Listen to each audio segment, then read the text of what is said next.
hablemos de otras noticias. Una buena. Una buena. Sí, una golondrina no hace verano, no sé, pero ayuda. Pero hay una golondrina. Sabor, ya. Bueno, claro. sí, porque hoy se conoció el IMASEC de diciembre, lo va a conocer el Banco Central temprano, cerca de las 8:30 de la mañana.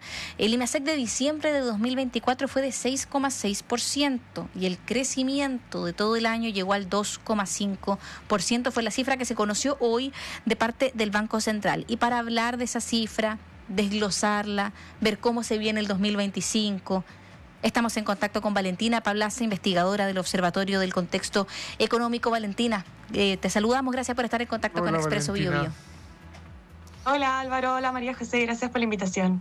A ti por contestar el llamado de la radio también. Se ha calificado, se ha escuchado harto, que es sorprendente, sorprende al Ministerio de Hacienda, sorprende también a la proyección de los expertos también. ¿Por dónde sorprendió? ¿En qué aspecto? ¿Qué aspecto de este IMASEC es el que se arrancó de lo previsto? Bueno, efectivamente esto es completamente sorprendente y como bien tú dices, esto fue sorprendente en todas las áreas. La verdad es que nosotros a partir de las cifras sectoriales del día viernes sí anticipábamos que la cifra de IMASEC iba a ser una cifra importante, un crecimiento robusto, pero jamás imaginamos que la cifra iba a estar llegando casi a un 7%. Y acá, si nos preguntas cuál es el sector más específico que sorprende, yo creo que definitivamente es el componente de producción de bienes, que tenemos, por ejemplo, lo que es resto de bienes, es una de las contribuciones más relevantes para el crecimiento del mes de diciembre. No se puede, perdón, lo voy a preguntar derechamente en vez de inducir. ¿Se podrá proyectar una tendencia a partir de esto? Efectivamente, como decíamos en la introducción, es una golondrina que no hace verano. Sí, buena pregunta. Mira, la verdad es que nosotros lo que estamos viendo es que diciembre fue un fenómeno bastante sorpresivo, pero también es bastante particular. ¿Ok? O sea, las buenas noticias es que en términos desestacionalizados también vemos crecimientos relevantes de todas las actividades económicas, pero si empezamos a ver el desglose de cómo se explica este crecimiento del mes de diciembre, hay un factor súper relevante que está relacionado al comercio exterior. Ya, si tú ves, por ejemplo, las cifras de producción, está muy relacionado a la industria frutícola por la producción de cerezas. Sí. En el transporte, los servicios crecen por transporte. El comercio está bastante influenciado por el comercio mayorista y esto nuevamente es exportación de frutas. Entonces, puede que mucho de esto sea algo muy particular del mes de diciembre. Como te decía, lo que es cereza, estamos hablando Año Nuevo Chino. Entonces, efectivamente, tenemos una mayor demanda. Así de específico, digamos.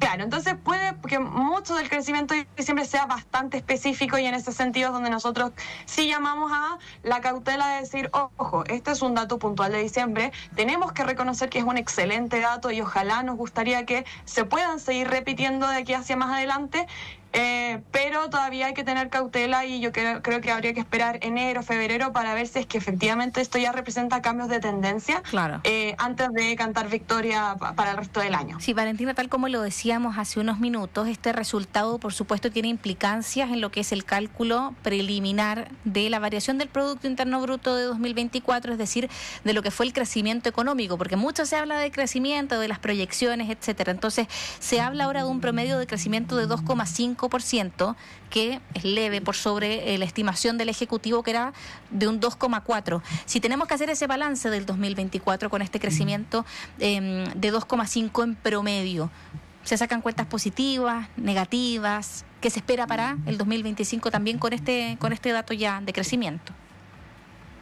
Claro.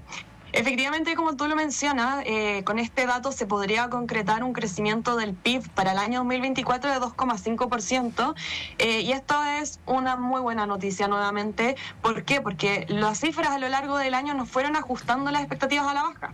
La verdad es que, sobre todo con los últimos datos, estamos hablando de octubre, noviembre, las perspectivas de crecimiento es que era muy difícil incluso lograr la meta de Hacienda de 2,4%.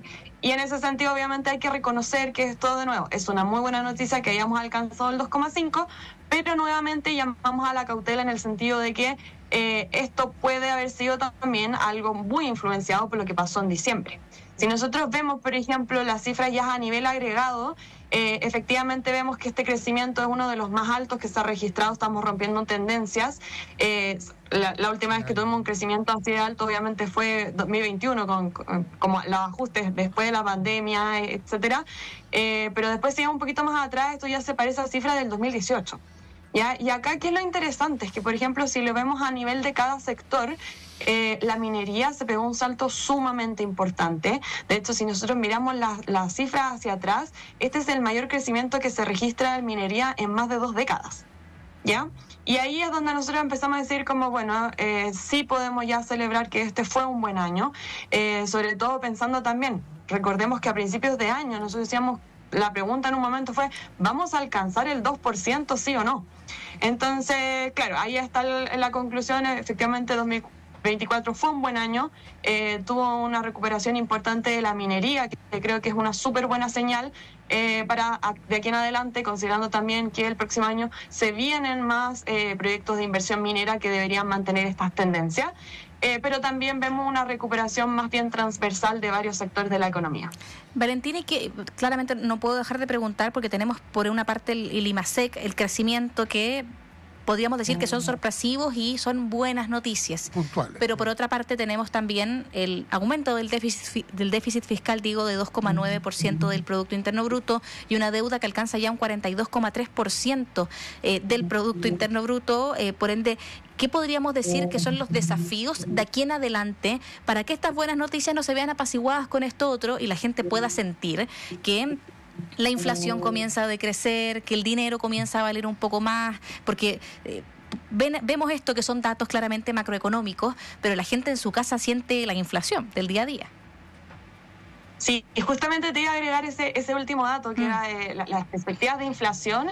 Y ahí yo creo que es algo que es mucho más cercano a la gente, es precisamente el tipo de cambio, que lo tenemos tan elevado. Sí. Ya llevamos mucho tiempo muy cerca de los 1.000 pesos, que era algo impensado hace poco tiempo decir un tipo de cambio de 990. ¿Ya? Y en ese sentido también te agrego, por ejemplo, esto complejiza bastante el panorama de la tasa de política monetaria. Entonces, efectivamente, acá lo que estamos viendo es que sí, son buenas noticias, es muy bueno que en diciembre haya habido un crecimiento tan importante, pero la contraparte de esto, lamentablemente, es que esto se podrían generar nuevas presiones inflacionarias. Y ahí es donde efectivamente uno dice, pucha, que estamos creciendo, obviamente esto es bueno, lo ideal sería que sigamos con esta tendencia de crecimiento. ¿Por qué? Porque, por ejemplo, en la medida que podamos mantener cifras tan elevadas, podemos generar mayor creación de empleos. También se podría generar, a medida que tenemos más crecimiento, podríamos ir ajustando estos desórdenes fiscales, pero obviamente la contraparte es que existe la posibilidad de una mayor inflación de la que se tenía prevista, específicamente por este nuevo contexto de actividad económica que agregaría presiones extra a lo que ya se ve que viene desde afuera y a lo que viene por tarifas eléctricas, todo lo que ya se ha conversado durante el año.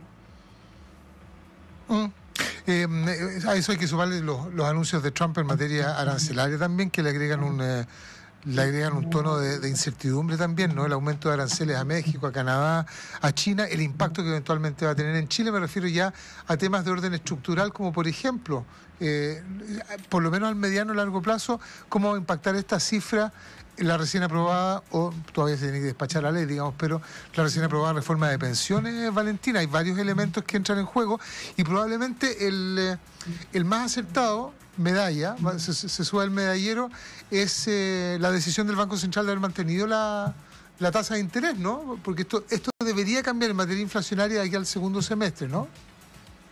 Sí, totalmente. Mira, lo que si ustedes me preguntaban la semana anterior, yo ya veía muy difícil que el Banco Central pueda bajar la tasa de política monetaria en el corto plazo. Y en ese entonces la mayor preocupación para mí por lo menos era la situación internacional. Ya estamos viendo que hay tanta incertidumbre, como tú mencionas, con Trump y todas estas cosas, que efectivamente lo que yo veía era que un tipo de cambio que se va a mantener bastante depreciado, y eso genera presión inflacionaria.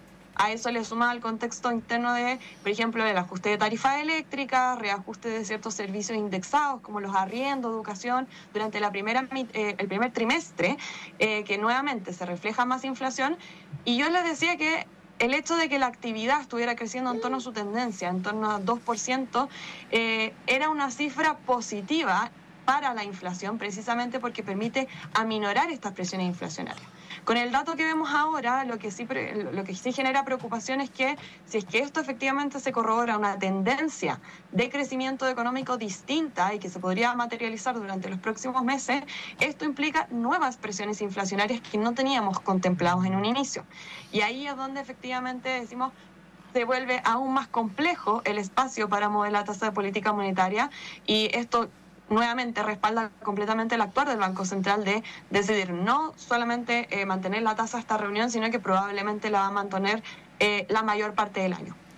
Conversamos con Valentina Pablas, investigadora del Observatorio del Contexto Económico. Valentina, te agradecemos el contacto con Expreso Biobío para intentar poner ya más en simple lo que son estas cifras económicas del día de hoy. Que tengas buen día.